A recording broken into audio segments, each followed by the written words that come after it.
बिस्मिल्लाहिर्रहमानिर्रहीम। अस्सलाम वालेकुम डियर स्टूडेंट। जैसे कि आपको पता है कि हर चैप्टर को 3 लेक्चर्स में डिवाइड किया गया है, तो इस वक्त यूनिट नंबर 3 का लेक्चर नंबर 2 आपके सामने इंग्लिश मीडियम में मौजूद है। यही लेक्चर हमारे इस यूट्यूब चैनल पे आपको उर्दू मीडियम में भी मिलेगा।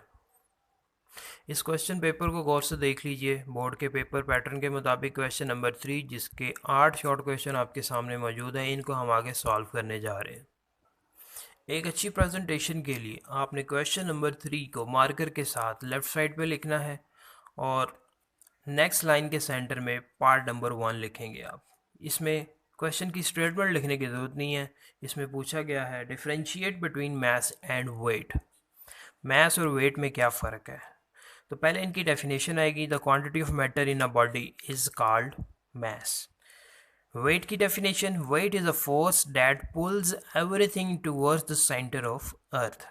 नेक्स्ट पॉइंट में लिखेंगे mass is measured with physical balance and weight is measured with spring balance. Next point में लिखेंगे mass is a scalar quantity and weight is a vector quantity.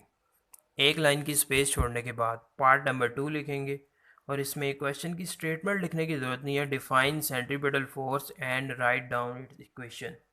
Centripetal force को define करें और इसकी equation लिखें। अ force that keeps a body moving in a circle is called centripetal force. वो force जो किसी बॉडी को दायरे में हरकत करने पे मजबूर रखती है, उसको सेंट्रीपिटल फोर्स कहते हैं। एक लाइन की स्पेस छोड़ने के बाद इसकी इक्वेशन या फार्मूला लिखेंगे। F C is equal to M V square over R. एक लाइन की स्पेस छोड़ें।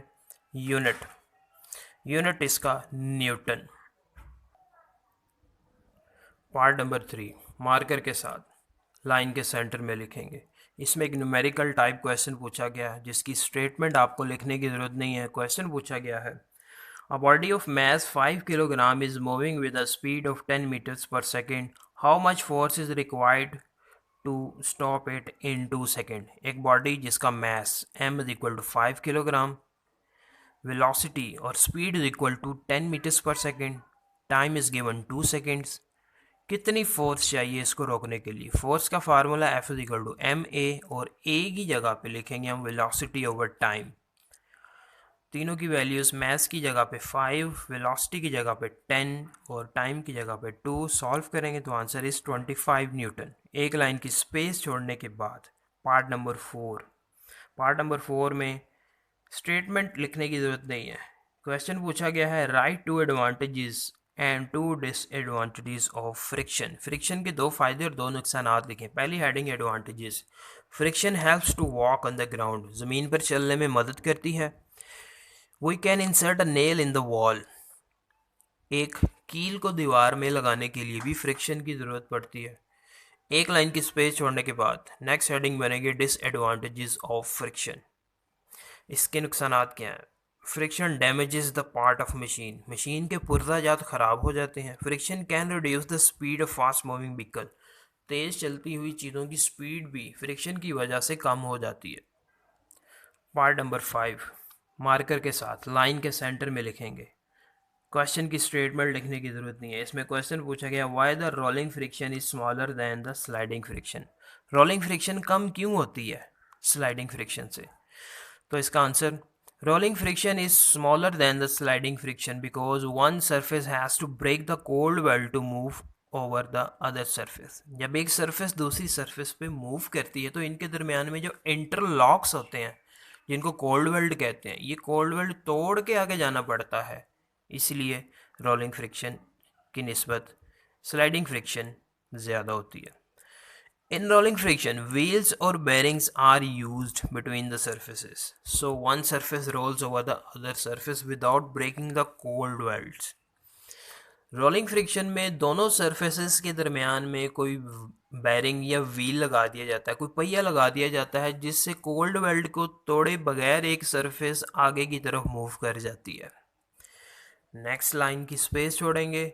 पार्ट नंबर 6 नेक्स्ट लाइन के सेंटर में लिखेंगे मार्कर के साथ। क्वेश्चन की स्टेटमेंट लिखने की ज़रूरत नहीं है। इसमें क्वेश्चन पूछा गया है give 2 methods to reduce the friction. Friction को कम करने के 2 तरीके लिखें। तो हेडिंग बनेगी reduce the friction. Making the surface smooth. Surfaces को स्मूथ बना लें। Making the fast moving object streamline shape, fish shape, आगे से फास्ट मूविंग चीज़ों की शेप को फिश की तरह बना दें। Lubricating the sliding surface, oil या ग्रीस लगा दें सरफेसेस के दरमियान में। यूजिंग बॉल बेरिंग्स और rollers between the surfaces, surfaces के दरमियान में बॉल बेरिंग या व्हील्स लगाने से भी फ्रिक्शन कम हो सकती है। पार्ट नंबर 7, मार्कर के साथ लाइन के सेंटर में लिखेंगे। क्वेश्चन की स्टेटमेंट लिखने की ज़रूरत नहीं है। इसमें क्वेश्चन पूछा गया है define centrifugal force, centrifugal force की डेफिनेशन करें। तो हेडिंग बनेगी सेंट्रीफ्यूगल फोर्स मार्कर के साथ। The force that pulls the body out of the circle in the circular motion, circular motion के दौरान वो फोर्स जो किसी बॉडी को बाहर की तरफ फेंकने की कोशिश करती है सेंट्रीफ्यूगल फोर्स कहलाती है। ये सेंट्रीफ्यूगल फोर्स सेंट्रीपिटल फोर्स का रिएक्शन होती है। डायग्राम बनाएंगे और बाहर की तरफ एरो लगा के हम सेंट्रीफ्यूगल फोर्स को शो करेंगे। फिर एक लाइन की स्पेस छोड़ने के बाद पार्ट नंबर 8, इसमें क्वेश्चन पूछा गया है what is the difference between sliding friction and rolling friction. Sliding friction और रोलिंग फ्रिक्शन में क्या फ़र्क है।